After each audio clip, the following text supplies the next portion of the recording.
বশীকরণ মানে হিপনোটাইজ ব্যাপারটা শুনেছেন আশা করি। ট্রেনে, বাসে, টিভিতে ইত্যাদি বিভিন্ন জায়গায় আমরা এর বিজ্ঞাপন দেখে থাকি। কিন্তু সত্যি কি এই বশীকরণ সম্ভব? সত্যি কি প্রেমিকরা বশীকরণের মাধ্যমে নিজের প্রেমিকাকে কাছে পেতে পারে? সত্যি কি মহিলারা বশীকরণের মাধ্যমে নিজের স্বামীর নেশা ছাড়াতে পারে? একটি মেয়ে যে তার নিজের বাবা মায়ের কথাও শুনতো না, সে হঠাৎ করে এক অজানা ব্যক্তির কবলে পড়ে। তার সব আদেশ পালন করা শুরু করে। সে তার আদেশে এতটাই দৃঢ় ছিল যে এক কথাতে নিজের পরিবারের সবাইকে, বাবা মা ভাইকেও হত্যা করতে পারত। কাহিনীটি হলো একটি গুজরাটি মুভির কাহিনী। মুভির নাম ভাশ, যেটি 2023 সালে মুক্তি পেয়েছে। মুভিটির IMDb রেটিং হলো 8.5/10। তাহলে চলুন বেশি দেরি না করে শুরু করা যাক আমাদের আজকের মুভির বাংলা এক্সপ্লেনেশন। এক অজানা ব্যক্তি একটি মরা ইঁদুর ধরে নিয়ে যাচ্ছে। এই দৃশ্য দেখিয়ে আমাদের আজকের গল্পের শুরু হয়। পরবর্তী দৃশ্যে দেখানো হয় এই দুজনকে, অথর্ব আর তার মেয়ে আরিয়া। এখানে বলে দিই, এদের পরিবারে মোট 4 জন সদস্য ছিল। এখানে দেখানো হচ্ছে আরিয়া আর অথর্ব, আর বাড়িতে রয়েছে আরিয়ার মা বীণা আর তার ভাই অংশু। তো এই দৃশ্যে আরিয়া তার বাবার কাছে জেদ ধরেছিল যে সে তার বন্ধু বান্ধবীর সাথে ঘুরতে যাবে, কিন্তু তার বাবা তাকে বলে ফ্রি টাইমগুলো নিজের পরিবারের সাথে কাটানোর জন্য। তাদের পরিবারও সেই দিন কোথাও একটা ঘুরতে যাবে। তাই অথর্ব আরিয়াকে বলে বন্ধুদের সাথে না গিয়ে পরিবারের সাথে মিলেমিশে সময় কাটানোর জন্য। সবসময় আরিয়া তার বাবার কাছে সেই একই অনুরোধ করতে থাকে, হবে আর কি। অথর্ব এতে রাজি হয়ে যায়, কিন্তু তাকে একটি শর্ত দেয়। আরিয়াকে সবসময় তার ফোনের লাইভ লোকেশন অন করে রাখতে হবে, আর তাকে তার লাইভ লোকেশন সবসময় শেয়ারও করতে হবে। আরিয়া তো এই শর্তে রাজি হয়ে যায়। পরের দিন সকাল হলে তাদের পুরো পরিবার মিলে বেরিয়ে পড়ে একটি রেস্তোরাঁয়। সেখানে গিয়ে সবাই মিলে একসাথে খেতে বসে।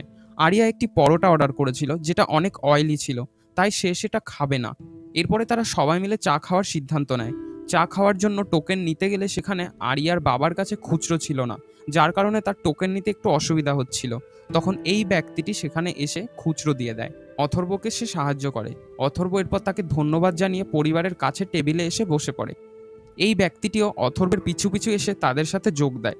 অথর্বকে যেহেতু সেই ব্যক্তিটি সাহায্য করেছিল, তাই অথর্ব তাকে তাদের সাথে জয়েন হওয়ার জন্য অনুমতি দিয়ে দেয়। সবাই কথাবার্তা বলছিল, তখন এই ব্যক্তিটি হঠাৎ করে আরিয়াকে জিজ্ঞাসা করে, তুমি কেন খাবার খাচ্ছ না?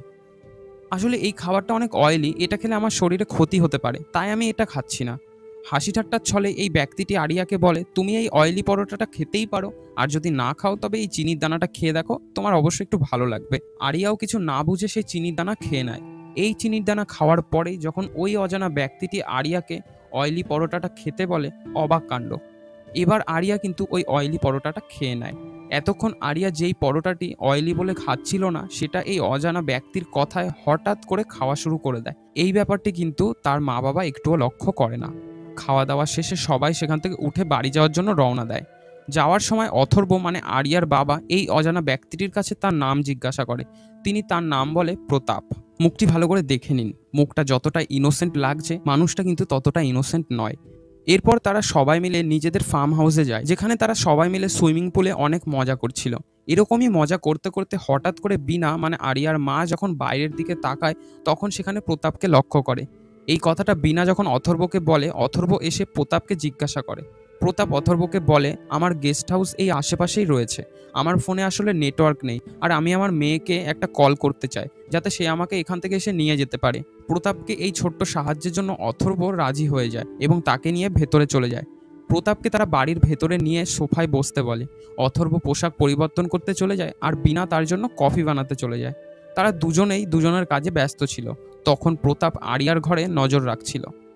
এরপরে অথর্ব যখন সেখানে চলে আসে, প্রতাপের বলা নম্বরটিতে সে ফোন করে, কিন্তু নেটওয়ার্ক ইস্যুর জন্য কলটা লাগছিল না। এরপরই অথর্ব কোনো একটা কাজের জন্য ওপরের ঘরে চলে যায়। তখনই সেখানে আরিয়া উপস্থিত হয়। এখানে প্রতাপ আরিয়ার চোখের দিকে তাকায়, এরপর তাকে যা যা জিজ্ঞাসা করে আরিয়া প্রত্যেকটা প্রশ্নের উত্তর দেওয়া শুরু করে। এমনকি সে তার নিজের বয়ফ্রেন্ডের কথাও প্রতাপকে বলে দেয়, যেটা কিনা সে এতদিন তার মা বাবাকেও বলেনি। এদের কথাবার্তার মাঝখানে আরিয়ার ছোট ভাই খেলতে খেলতে বারবার তার খেলার বলটি ঘরের মধ্যে পাঠিয়ে দিচ্ছিল। প্রতাপ এটাতে ডিস্টার্ব ফিল করে, তাই সে আরিয়াকে অর্ডার দেয় সে যেন তার ভাইকে গিয়ে কষিয়ে একটা থাপ্পড় মারে। ব্যাস, প্রতাপের বলা কথার সাথে সাথে আরিয়া নিজের ভাইকে গিয়ে কষিয়ে একটা থাপ্পড় মারে। অংশুকে মারার সাথে সাথে তার আফসোসও হচ্ছিল। সে বুঝতে পারছিল না যে সে কেন এরকমটা করছে, তার নিজের ভাইকে সে কেন এমনভাবে থাপ্পড় মারল। এরপর আরিয়ার বাবা সেখানে চলে আসে। আরিয়ার বাবা এটা দেখে আরিয়ার উপরে অনেক রেগে যায়। অংশুকে মারার জন্য আরিয়াকে সে বকাবকি করে। এর পরের দৃশ্য রাতের ডিনার টেবিলে দেখানো হয়। যেখানে আমরা দেখতে পাই যে প্রতাপ আরিয়াকে ছোট্ট ছোট্টভাবে অর্ডার করছে। আরিয়াও কিন্তু সেই প্রত্যেকটা আদেশ অক্ষরে অক্ষরে পালন করছে। আরিয়া যে কখনো তার নিজের বাবা মায়ের কথাও মানেনি, সে সবসময় নিজের স্বাধীনতায় চলতো। হঠাৎ করে প্রতাপের মতন একজন মানুষের কথা সে কেন মানতে শুরু করেছে? আসলে এটাতে আরিয়া নিজেও অবাক ছিল এবং মন থেকে সে নিজেও ভেঙে পড়েছিল যে সে কেন এই লোকটার কথা শুনছে। সে না চাইতেও এই অজানা ব্যক্তিটির প্রত্যেকটা কথার জবাব দিচ্ছে, প্রত্যেকটা কথা পালন করছে। অথর্ব আর বীণাও প্রতাপের ওপরে এখন অনেক রেগে গিয়েছিল, তাই তারাও অনেক বিরক্তি ফিল করে। তারা প্রতাপকে সরাসরি বাড়ি থেকে বেরিয়ে যেতে বলে। প্রতাপ যখন অথর্বকে বলে যে সে এখান থেকে এক পাও নড়বে না, অথর্ব তো অনেক রেগে যায়। কথায় কথায় অথর্ব প্রতাপকে জোরে এক ধাক্কা দেয়। এরপর প্রতাপের কথাতে অথর্বর মেয়ে মানে আরিয়া নিজের বাবার বিপক্ষে কথা বলে। আরিয়ার এমন আচরণ দেখে বীণাও আরিয়াকে আটকানোর চেষ্টা করে, কিন্তু আরিয়া তার নিজের মায়ের ওপরেও চিৎকার করে। আরিয়া তার নিজের মা বাবাকে প্রতাপের থেকে দূরে থাকতে বলে, আর প্রতাপ কোথাও যাবে না এটাও তাদেরকে জানিয়ে দেয়। বাড়ির অবস্থাও ধীরে ধীরে অনেক খারাপ হয়ে যাচ্ছিল। একটা ছোট্ট হাসি খুশিতে থাকা পরিবার খুব সহজেই নষ্ট হয়ে যাচ্ছিল। এই পর্যন্ত আপনারা বুঝতেই পারছেন যে অজানা ব্যক্তি কতটা ভয়ঙ্কর হতে পারে। চলুন আরও কাহিনীতে যাওয়া যাক। এর পরের দৃশ্যেই দেখা যায় প্রতাপ আরিয়াকে চায়ের পাতা খেতে বলে। আরিয়া কোনো কিছু না বলেই সেই চায়ের পাতা খাওয়া শুরু করে দেয়। এরপরে সে তাকে আদেশ করে একসাথে হাসতে এবং কান্না করতে। আরিয়া কিছুই বুঝতে পারে না, কিন্তু সে একসাথে হাসি আর কান্নার চেষ্টা করে। দৃশ্যটা সত্যি অনেক ভয়ঙ্কর ছিল। আরিয়ার মাইন্ডে আরিয়ার কোনো অধিকারই ছিল না, তাকে এই প্রতাপ তার নিজের বশে করে নিয়েছিল। এতক্ষণ তাও সবকিছু ছোটখাটোর মধ্যে দিয়েই যাচ্ছিল। হঠাৎ করে প্রতাপ আরিয়াকে তার নিজের বাবাকে থাপ্পড় মারতে বলে। প্রতাপের বলার সাথে সাথে আরিয়া ছুটে যায় এবং তার বাবাকে জোরে একটা থাপ্পড় মারে। এই দৃশ্য দেখার পরে আরিয়ার বাবা মা দুজনাই বুঝে গিয়েছিল যে আরিয়ার ওপরে এই প্রতাপ বশীকরণ করেছে, যার কারণে প্রতাপ যা যা বলছে তাদেরই মেয়ে অক্ষরে অক্ষরে সমস্ত কথা পালন করছে। যত সময় কাটছিল পরিস্থিতি আরও বিগড়ে যাচ্ছিল। কিছু সময় পরে প্রতাপ আরিয়াকে বলে বাড়ির সমস্ত মোবাইল ফোন ছুঁড়ে ফেলতে। তারপর আরিয়াও তার কথা মতো সমস্ত মোবাইল ফোন ছুঁড়ে ফেলে। এরপর আরিয়াকে নিজের পাশে সোফাতে বসায় আর আরিয়ার বাবা মাকে সামনের সোফাতে বসতে বলে। নিজের মেয়ের এরকম করুণ অবস্থা দেখে বাবা মা দুজনায় প্রতাপের কাছে হাত জোর করে ভিক্ষা চায়। তারা অনুরোধ করে সে যেন তাদের মেয়েকে ছেড়ে দেয়, তাদের বাড়ি ছেড়ে চলে যায়, তাদের জীবন থেকে সরে যায়। প্রতাপ সরাসরি বারণ করে দেয় আর বলে আরিয়াকে আমার অবশ্যই প্রয়োজন, আর আরিয়াকে তোমরা আমার হাতে তুলে দাও। তোমরা যদি চাও এই পরিস্থিতি এখানেই আটকে যাবে আর বিগড়াবে না, তাহলে তোমাদের মেয়েকে নিজের ইচ্ছাতে আমার সাথে যেতে দাও। এক মা বাবা কিভাবে এটা পারতো, তাই তারা সেখানেই তাকে বারণ করে দেয় যে তাদের মেয়েকে তারা কখনোই হারাতে চায় না। এখানে আপনাদেরও কিন্তু মনে হতে পারে এই কথাটা যেটা এখন প্রতাপ বলবে। প্রতাপ বলছে আমি কিন্তু আপনাদের মেয়েকে বশীকরণের মাধ্যমে এখান থেকে নিয়ে যেতে পারতাম, কিন্তু ভবিষ্যতে যদি আমার বশীকরণের শক্তি একটুও কমে যায় তাহলে আরিয়ার ওপর থেকেও আমার বশীকরণ কমজোর হয়ে যাবে, আর আমি সেটা মোটেও চাই না। এরপর প্রতাপ আরিয়ার বাবা মায়ের সামনেই আরিয়াকে নিজের পা টিপতে বলে। আরিয়া কোনো মতেই সেটা চাচ্ছিল না, কিন্তু প্রতাপের কথা তো তাকে শুনতেই হবে, কেননা তার মাইন্ডে পুরোপুরি প্রতাপের কন্ট্রোল ছিল। এতক্ষণ কাহিনী শুনে আপনারাও হয়তো বুঝতে পেরেছেন যে এই প্রতাপ মানুষটা কতটা জঘন্য মানুষ। সে আরিয়ার মাইন্ড পুরোপুরি কন্ট্রোল করে নিয়েছিল আর তাকে নিজের চাকরের মতন খাটাচ্ছিল। নিজের মেয়ের এমন অবস্থা দেখে বাবা মা দুজনাই সহ্য করতে পারে না। তারা বারবার প্রতাপের কাছে হাত জোর করে আর ক্ষমা চায়, নিজের মেয়েকে ছেড়ে দিতে বলে। প্রতাপ তো তার শর্তে একদম অটল হয়েছিল। সে একই কথা বারবার বলে যাচ্ছিল যে তোমাদের মেয়েকে তোমাদের ইচ্ছাতে আমার সাথে যেতে দাও, আর তোমাদের মেয়েকে তোমরা ভুলে যাও। এই পরিস্থিতি এখানেই আটকে যাবে, তোমাদের জীবন থেকে আমি সরে যাব। কিন্তু বাবা মা হয়ে তারা কিভাবে এটা পারতো? আরিয়া নিজেকে আটকে রাখতে পারছিল না, সে কান্না শুরু করে দেয়, কিন্তু প্রতাপ তাও তাকে স্মাইল করতে বলে। প্রতাপের কথাতে ইচ্ছা না থাকা সত্ত্বেও আরিয়া স্মাইল করে, যেটা দেখতে সত্যি অনেক ভয়ঙ্কর লাগছিল। আরিয়ার বাবা মা কান্না করতে করতে পুরো ভেঙে পড়েছিল, তারা তাও হাল ছাড়েনি, প্রতাপের কাছে বারবার অনুরোধ করেই যাচ্ছিল, কিন্তু এই নির্দয় ব্যক্তিটি তাদের কোনো অনুরোধেরই তোয়াক্কা করে না। বরং সে বলে আমার কাছে মানুষ এরকমভাবে হাত জোর করে ভিক্ষা চাক, আমি এটাই চাই, এটাই আমার আনন্দ, তোমরা আমার কাছে অনুরোধ করো, আরও অনুরোধ করো। এরপর সেখানে অংশু চলে আসে, যাকে দেখা মাত্র বীণা আর অথর্ব তাকে নিজের কাছে টেনে নেয়। তারপরই প্রতাপ আরিয়াকে পেটে জোরে একটা লাথি মারে, যেটা দেখে অথর্ব নিজেকে সামলে রাখতে পারে না, সে প্রতাপের গলা চেপে ধরে। প্রতাপের আদেশে আরিয়া তার বাবাকে দূরে সরিয়ে নিজের ভাইয়ের মাথা দেওয়ালে মারতে শুরু করে। অংশুর অনেকটা মাথা ফেটে গিয়েছিল। অংশুর অবস্থা এতটাই খারাপ ছিল যে তাকে হসপিটালে নিয়ে যেতে হতো। অথর্ব আর বীণা অনেক ভেঙে পড়েছিল। অংশুকে উপরের ঘরে তারা শুইয়ে দেয় আর প্রতাপকে অনুরোধ করে যেন তারা তাকে হসপিটালে নিয়ে যেতে দেয়, কিন্তু প্রতাপ নির্দয় ব্যক্তি কোনো মতেই তাদের কথাতে সায় দেয় না। প্রতাপ শুয়ে শুয়ে আরাম করছিল আর আরিয়া তার সেবা করছিল। প্রতাপ এরপর আরিয়াকে একটা ছুরি নিতে বলে আর আদেশ করে তার বাবা মা ভাই যেই প্রতাপের কাছে আসুক না কেন তাকে যেন এই ছুরি দিয়ে পুরো ঘুম পাড়িয়ে দেয়। এরপর অথর্ব প্রতাপের সামনে আবারও হাত জোড় করে কান্না করতে থাকে। প্রতাপ অথর্বকে বলে তার সামনে নাকখত দিতে, অর্থাৎ নাক মাটিতে ঘষতে বলে। অথর্ব চুপচাপ তার কথা শুনে নাক মাটিতে ঠেকায়। এসবের পরেও প্রতাপের মনে কোনো দয়া মায়া ছিল না। আসলে প্রতাপের এসব করে অনেক মজা হচ্ছিল, সে অনেক বেশি আনন্দ পাচ্ছিল এসব করে। এরপর প্রতাপ আরিয়াকে নাচ করতে বলে।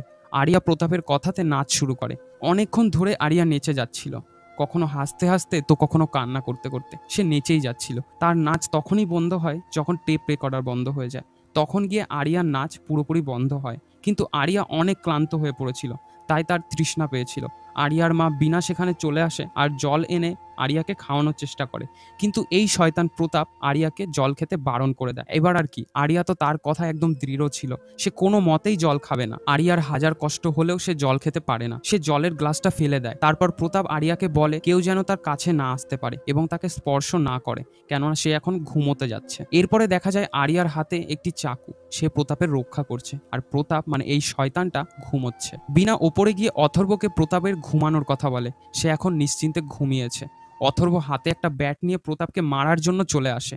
যখন সে সিঁড়ি দিয়ে নিচে নামছিল তখন আরিয়া তাকে জানায়, বাবা তুমি নিচে এসো না, না হলে কিন্তু না চাইতে হলেও আমাকে তোমাকে মারতে হবে, আর আমি যেটা চাই না, তুমি প্লিজ ওপরে চলে যাও। আরিয়ার মুখে এই কথাটুকু শুনে এটা বোঝাই যাচ্ছিল যে আরিয়ার মধ্যে এখনো কিছুটা মনুষ্যত্ববোধ ছিল এবং পুরোপুরি বশ হয়নি। কিন্তু যত সময় যাচ্ছিল তত আরিয়ার মধ্যে বশের শক্তি আরও বেড়ে যাচ্ছিল। প্রতাপের বশীকরণের শক্তি আরিয়ার ওপরে একসময় এতটাই প্রভাব ফেলেছিল যে আরিয়া সেখানে দাঁড়িয়ে দাঁড়িয়েই টয়লেট করে দেয়।